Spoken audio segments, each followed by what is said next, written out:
check, check, check,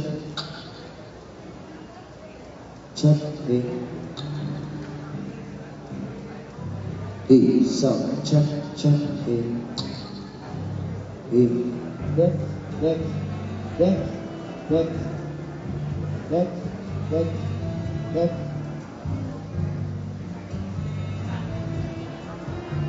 Siyempre, pag-isip dyan. Talaga naman ang kay Balak yung yung walang dito sa gitna ng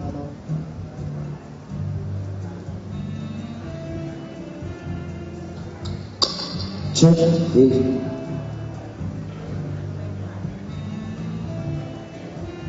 check, so, check,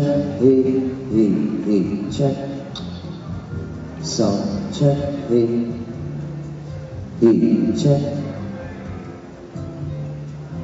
check, check, so,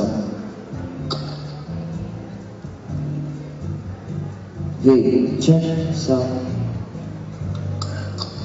check, check, check, so, check, check,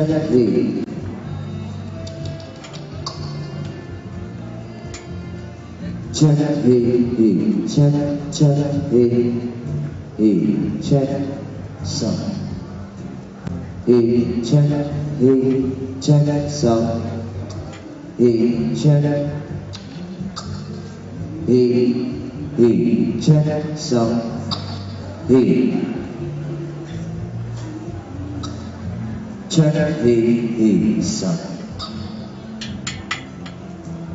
so, check, check, so, check.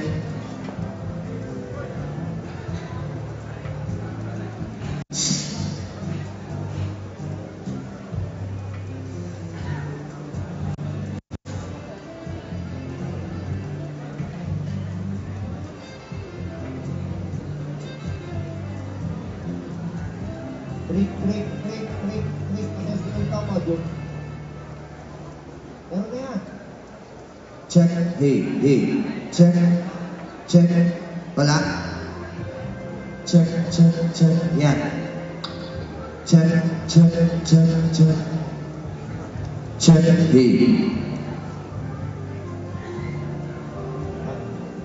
okay na.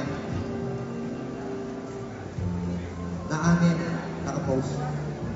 Check, check. So, check,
May I have your attention, please? Good afternoon, ladies and gentlemen. In a few minutes, we will start the program.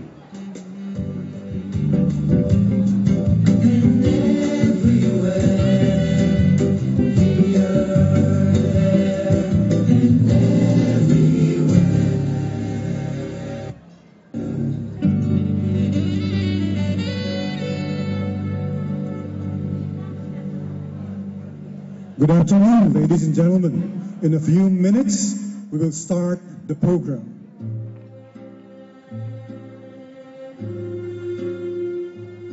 Please be reminded that snacks are available all over the hall. And also free-flowing coffee.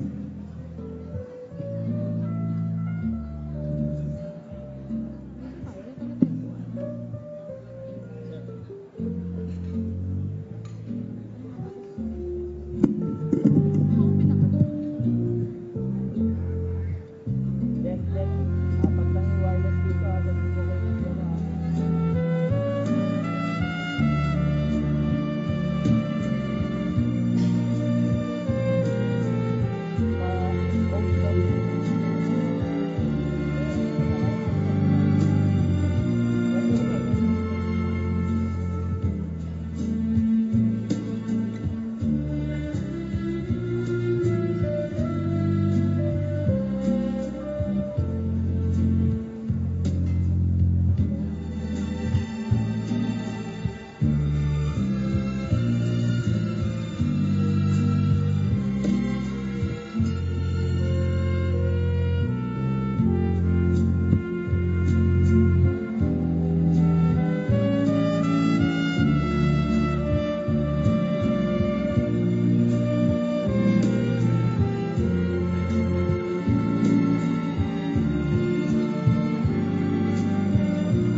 Good afternoon, ladies and gentlemen.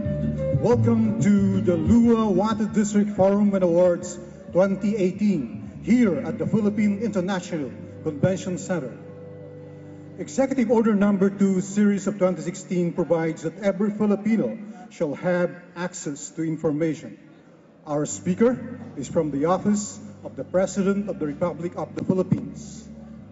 He is an Assistant Secretary of the Philippine Communications Operations Office, or PCOO, and the Program Director of the Freedom of Information, or FOI, Program of the Philippines. A lawyer with over 15 years of experience in government service, he has advised many agencies on various public policies such as local government, juvenile justice and welfare, public-private partnerships, government-corporate charters, election law, and most recently, FOI. He earned a Bachelor of Arts at the Ateneo de Manila University, a Bachelor of Laws at the University of the Philippines, and a postgraduate diploma on development studies and a Master of Public Policy, both from the University of Oakland. And now, ladies and gentlemen, let us welcome with a round of applause Attorney Michael Christian R. Ablan, Assistant Secretary of the Presidential Commission, Communications Operations Office.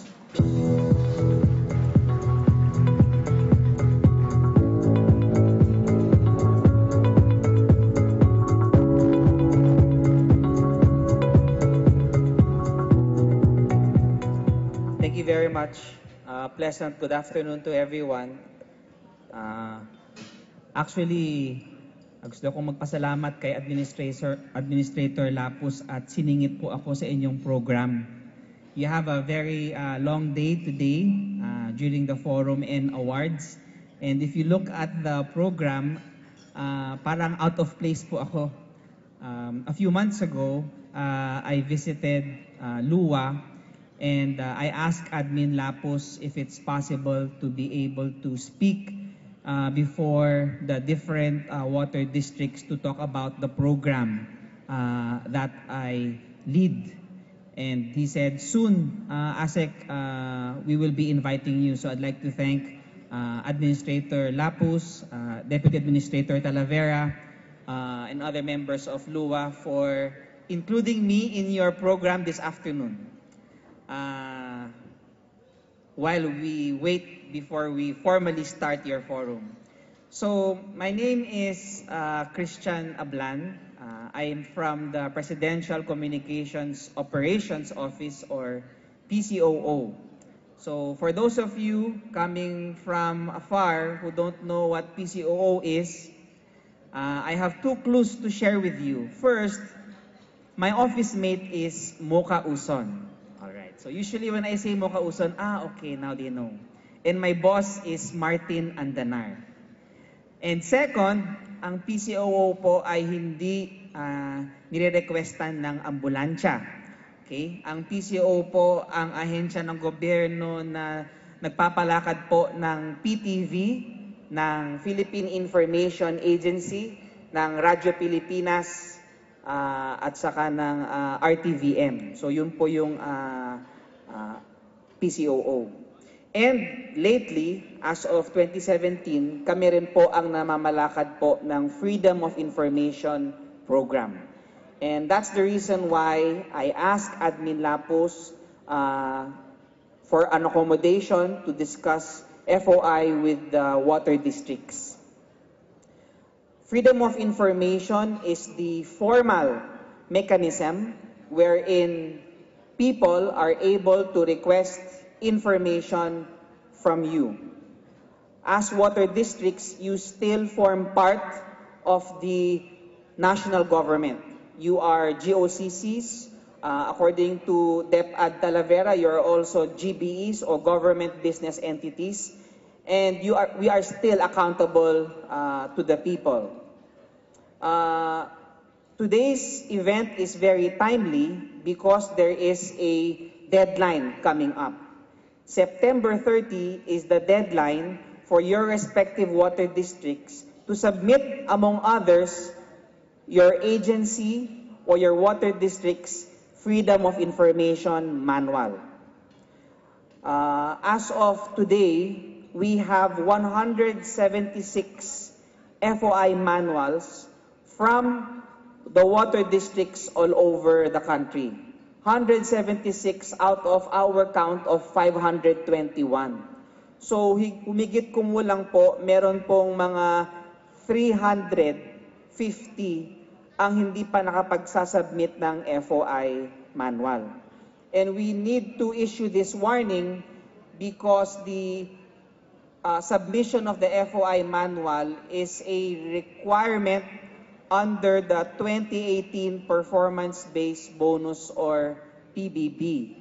I plead to the water districts who have not submitted their FOI manuals, you have 2 weeks to submit your FOI manuals. Now, how are you going to submit your FOI manuals? Outside the entrance in the lobby, there is an FOI booth manned by our staff, 3 ladies. Makita nyo naman po yung aming booth na pagkakamalampong registration, pero yun po ay FOI booth.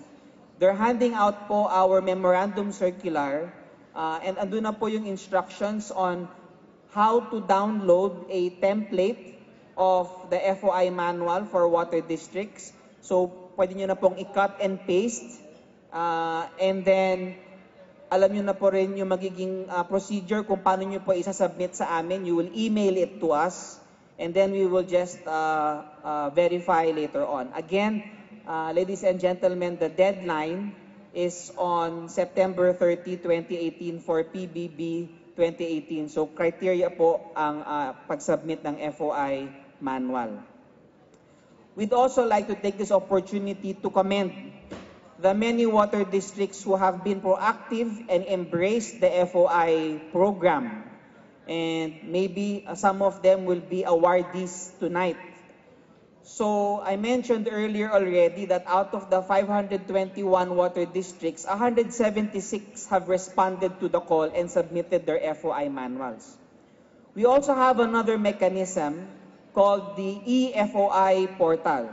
It's the FOI website where people, your constituents, can ask for information directly online. And while we were targeting national government agencies like DepEd, DPWH, GOCCs like PhilHealth, SSS, GSIS, SUCs like UP Diliman, UPLB, UP Manila, we have had so far 6 water districts who approached us and asked us if they can be part of the eFOI portal. And the 6 of those water districts can actually be searched on our website. The website is foi.gov.ph. You just click on local water districts and the 6 water districts will be there. You click on their logo, you'll be able to read all of the FOI requests made, whether they are successful or not. And if they're successful, you can actually download the answer of that particular water district. The 6 water districts are in alphabetical order: Bayugan Water District, Davao City Water District, General Santos Water District, Metro Kidapawan Water District, San Pablo Water District, and Santa Maria Water District. Hopefully, yes. Thank you for the 6 for being proactive. Hopefully by next year, aside from asking you to submit your FOI manuals, you'd also be part of the FOI portal because it would be easier for your constituents, especially those who are not in the district, to ask information directly from you. So I just talk on and on about FOI without really explaining what freedom of information is. No? So maybe some of you coming from afar don't know what freedom of information. It's simply, like I mentioned earlier, the formal mechanism where citizens can ask information from you as a government entity. And maybe your answer is, well, ASEC, Attorney Chris, we already have a Facebook page. people are asking us kung magkakaroon po ba ng tubig o wala sa amin by just asking us on our Facebook page. That's right. That's the informal mechanism in social media. The formal mechanism is still freedom of information. And it's formal because there is a period. And the period to respond is 15 working days. So if you receive a request for information, you are obliged to respond to the request within 15 working days. That's reasonable naman po. More or less 3 weeks to respond to a request for information. You can either approve it and of course disclose the information. Some information requested would be the organizational chart of the water district, the number of employees of the water district, the map of the pipeline of the water district, percentage of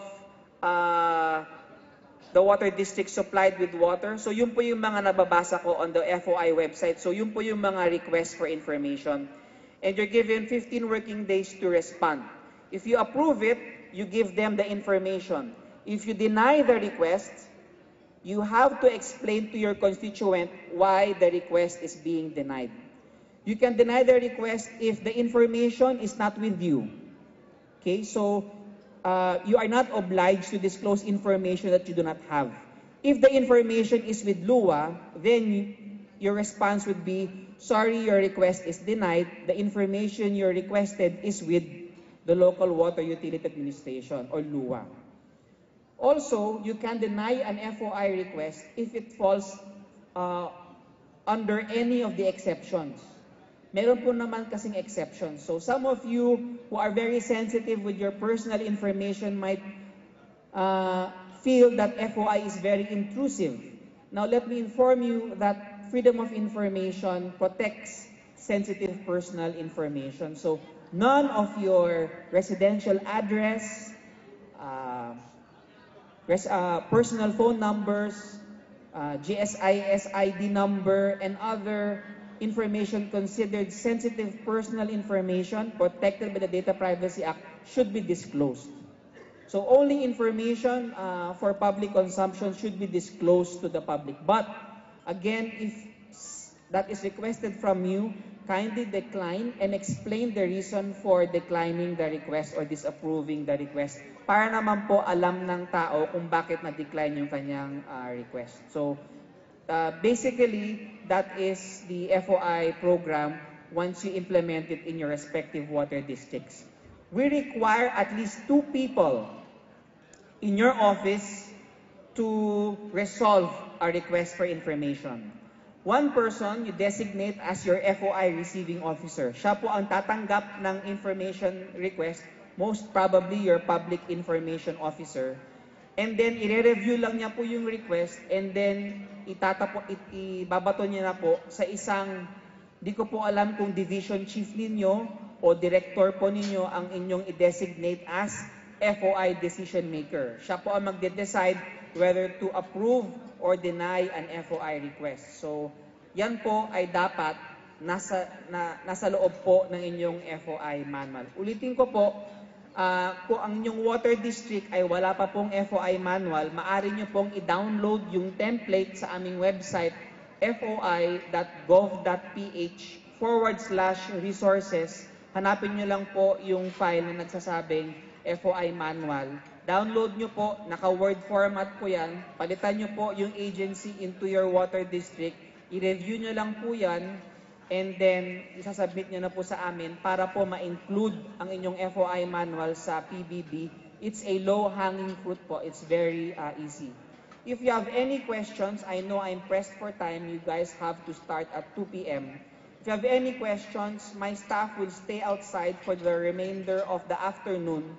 And if you're really concerned about your compliance with PBB, you can actually approach them and they will help you on how to comply with the FOI manual. So again, I'd like to remind all water districts who have not submitted their FOI manual to please submit your FOI manual by September 30 so that we can do verification afterwards. And number 2, hopefully you can follow the other water districts who are already on board our FOI website Bayugan, Davao City, Jensan, Metro Kidapawan, San Pablo, and Santa Maria to be on board po, and hopefully you let your water district be accessible to the people, especially for your constituents who are abroad or in Manila working and they're just interested in what's happening with the water district. Before I end, again, I would like to thank Administrator Lapus for giving me an opportunity to speak before you this afternoon.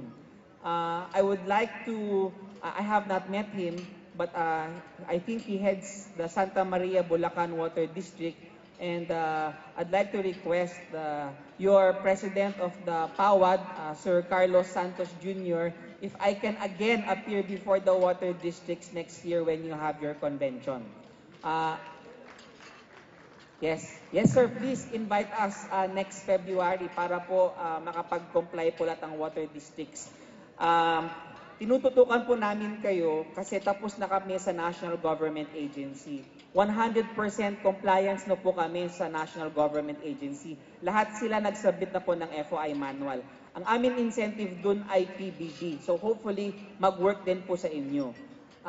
High compliance rate na po kami sa GOCCs. So yung dalawang sektor na talagang tinututukan namin ngayon, 2018 saka 2019, ay state universities and colleges. So kausap na po namin ang CHED. At kayo pong mga water districts, kaya kausap po namin ang LWUA at gusto rin po namin kausapin ang PAWAD. Para po, let's target 100% compliance. Again, before I step down, maybe some of you would react. You know, Attorney Chris, we don't really need FOI in our water district. Our water district is very transparent. Everything, our projects are published online on our website and on Facebook. So we don't need FOI. My answer to that is, regardless if you're very transparent, proactive po kayo, may transparency seal, may financial disclosure policy po kayo, maganda rin po na may FOI program pa rin kayo. Kasi po sa FOI program, ipinapasa po natin yung kapangyarihan sa mga tao, sa taong bayan, na tanungin po nila ang kanilang mga ahensya ng ng gobyerno. And if they have that, regardless if they ask you a question or not, if they feel that they can hold their government accountable, we will be able to establish more trust between the people and government. So again, hopefully, even if you have a very transparent water district, you'd still come aboard the FOI program so that we can strengthen the trust between government and the people. Thank you very much.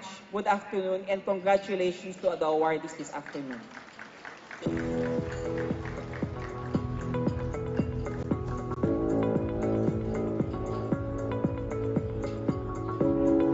Thank you very much, Asa Cablan, for the enlightening talk on FOI, or the Freedom of Information, and of course, for reminding our respective water districts for the submission of their FOI manual. And once again, ladies and gentlemen, let's give a round of applause to Asa Cablan.